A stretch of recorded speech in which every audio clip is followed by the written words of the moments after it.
Olá pessoal, sejam bem-vindos a mais um vídeo aqui do canal Plataforma Moretti. No canal são apresentados os assuntos referentes à engenharia agrícola. Meu nome é Bruna Budiak, estudante de agronomia na Universidade Federal do Paraná, e hoje trago para vocês este vídeo referente ao efeito da alteração do uso da terra no ciclo hidrológico. Bom, o ciclo hidrológico é fundamental para a manutenção da vida na Terra, regulando a distribuição e disponibilidade de água doce. No entanto, as atividades humanas têm alterado significativamente esse ciclo, resultando em consequências ambientais e sociais. Segundo a ONU, aproximadamente 75% da superfície terrestre foi significativamente alterada pelas atividades humanas, afetando diretamente os recursos hídricos. Então, compreender e mitigar esses impactos é essencial para garantir a segurança hídrica e a resiliência dos ecossistemas. O ciclo hidrológico envolve processos como precipitação, evaporação, condensação, infiltração, entre outros. Nesse processo, a água evapora, forma nuvens, precipita-se como chuva ou neve, infiltra-se no solo ou escoa para os rios e oceanos, reiniciando o ciclo como apresentado na imagem. E esse processo é influenciado por fatores tanto naturais quanto antrópicos, sendo o uso da terra um dos principais elementos de modificação.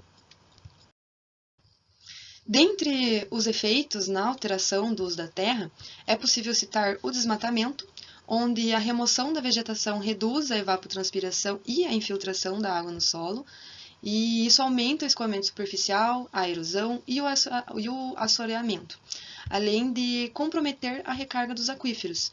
Essas mudanças no uso do solo afetam a resposta hidrológica das bacias ao alterar a evapotranspiração.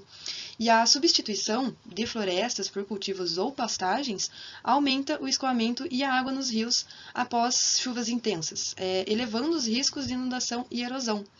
E além dos efeitos no escoamento, o uso da terra também interfere no clima local por meio da troca de calor, umidade e energia com a atmosfera, influenciando a formação de chuvas e circulações regionais. Há também as atividades ilegais, como o garimpo, que também impulsionam o desmatamento, sobretudo na Amazônia, onde causam remoção intensa da vegetação, assoreamento dos rios e contaminação hídrica por metais pesados, como mercúrio, agravando os impactos sobre o ciclo hidrológico.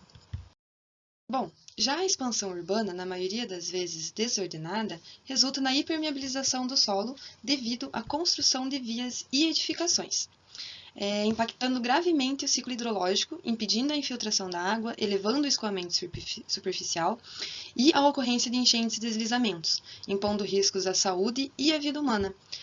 Um exemplo interessante vem da Bacia do Mineirinho, em São Carlos, São Paulo, onde foi analisado o efeito da urbanização com a construção do novo campus da USP. Os pesquisadores simularam 4 cenários diferentes: a situação da bacia em 1972, antes da urbanização, no ano de 2000, e 2 projeções para 2025, uma com aplicação do plano diretor e outra sem.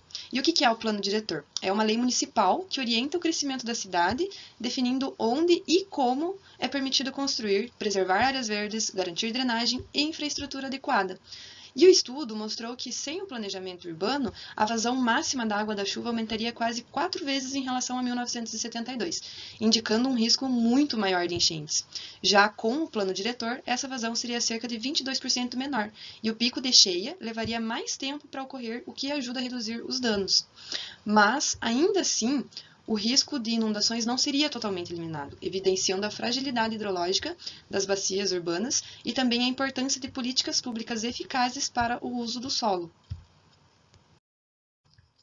Outra alteração é a agricultura intensiva, marcada pelo uso excessivo de agroquímicos e mecanização do solo, que tem gerado grandes impactos sobre os recursos hídricos, né? A compactação do solo reduz sua capacidade de infiltração, aumentando o escoamento superficial e, com ele, a erosão e o carreamento de sedimentos e contaminantes para rios e lagos. E o uso elevado de fertilizantes nitrogenados e pesticidas persistentes favorece a contaminação da água, tanto superficial quanto subterrânea. E esses compostos podem atingir os lençóis freáticos, tanto por lixiviação ou serem levados diretamente aos corpos d'água por escoamento. Em áreas de produção intensiva, é comum encontrar níveis elevados de nitrato na água, o que acaba representando riscos à saúde e também ao meio ambiente. Além disso, Esse excesso de nutrientes pode provocar a eutrofização, que seria a proliferação de algas e também a redução do oxigênio dissolvido na água, prejudicando a fauna aquática e o equilíbrio dos ecossistemas. E a ausência da vegetação nativa nas margens dos rios acaba agravando esses efeitos, dificultando a proteção e recuperação dos recursos naturais. Bom, as mudanças no uso do solo e ocupação do solo, como as citadas anteriormente, afetam diretamente o equilíbrio do ciclo hidrológico. Essas alterações têm consequências ambientais, sociais e econômicas que se manifestam de diversas formas. E dentre elas tem a redução da disponibilidade de água, onde a substituição da vegetação nativa por superfícies impermeáveis ou cultivos de baixa retenção hídrica reduz essa infiltração da água no solo, comprometendo então a recarga de aquíferos e lençóis freáticos, que são fundamentais para o abastecimento em períodos de estiagem, onde há pouca água. E, além disso, a contaminação por nitratos, pesticidas e metais pesados afeta a potabilidade da água subterrânea, exigindo tratamentos mais complexos e caros. Há também o aumento de eventos extremos, pois com menos retenção de água no solo e maior escoamento superficial, há o favorecimento de enchentes, alagamentos e deslizamentos, especialmente em áreas urbanas sem infraestrutura adequada, né? Esse desequilíbrio também agrava a ocorrência de secas severas em outros períodos do ano, evidenciando a intensificação de eventos climáticos intensos. Bom, outro ponto é a degradação dos ecossistemas aquáticos, onde as alterações no regime hidrológico afetam diretamente os corpos d'água, prejudicando tanto a fauna quanto a flora aquáticas, que muitas vezes dependem dos ciclos naturais de cheias e vazantes, principalmente para sua reprodução. Além disso, o aumento de sedimentos, nutrientes e poluentes nos rios acelera a eutrofização, reduz o oxigênio dissolvido e também compromete a qualidade da água e dos habitats dessa área. Ocorre também a fragmentação de ambientes, como a perda de matas ciliares, que reduz ainda mais a capacidade natural de filtração e proteção desses recursos d'água.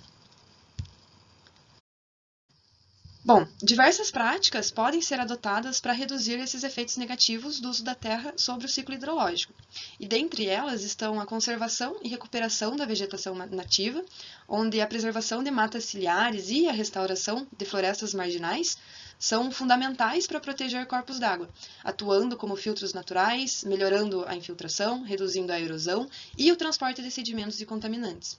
Já o estabelecimento e cumprimento rigorosos das APPs asseguram a manutenção das funções ecológicas dos ecossistemas aquáticos, como recarga de aquíferos, regulação de fluxo hídrico e a preservação da biodiversidade. É importante também o manejo sustentável do solo na agricultura, pois práticas como plantio direto, rotação de culturas, cobertura do solo e terraçamento ajudam a reduzir a compactação, favorecem a infiltração e também diminuem a possibilidade de erosão da área. Outro ponto é o uso de sistemas agroflorestais e a integração lavoura-pecuária-floresta, onde a combinação de cultivos aumenta a biodiversidade, melhora o microclima e também favorece a retenção de água no solo, contribuindo então para a estabilidade do ciclo hidrológico. E já no ambiente urbano, a adoção de infraestruturas verdes, como áreas permeáveis, jardins de chuva, telhados verdes, elas permitem maior infiltração da água da chuva, reduzindo o escoamento superficial e, por consequência, reduzindo o risco de enchentes. Por fim, planejar o uso do solo e os recursos hídricos de forma coordenada em toda a bacia permite proteger áreas sensíveis, recuperar ambientes degradados e também evitar conflitos de uso da água. Bom, com tudo isso é possível concluir que as transformações no uso da terra alteram profundamente o ciclo hidrológico, trazendo desafios importantes para a gestão da água e para a conservação ambiental. No entanto, essas mudanças não são inevitáveis ou irreversíveis, pois com o planejamento cuidadoso e práticas sustentáveis, é possível equilibrar o desenvolvimento urbano com a preservação dos recursos hídricos, garantindo um futuro mais resiliente e saudável para os ecossistemas e também para a sociedade. Outro ponto é que é urgente que governos, empresas e cidadãos atuem juntos para implementar essas soluções, pois o equilíbrio entre o homem e a natureza é fundamental para a segurança hídrica e a qualidade de vida das próximas gerações. Essas foram as referências utilizadas e muito obrigada pela atenção.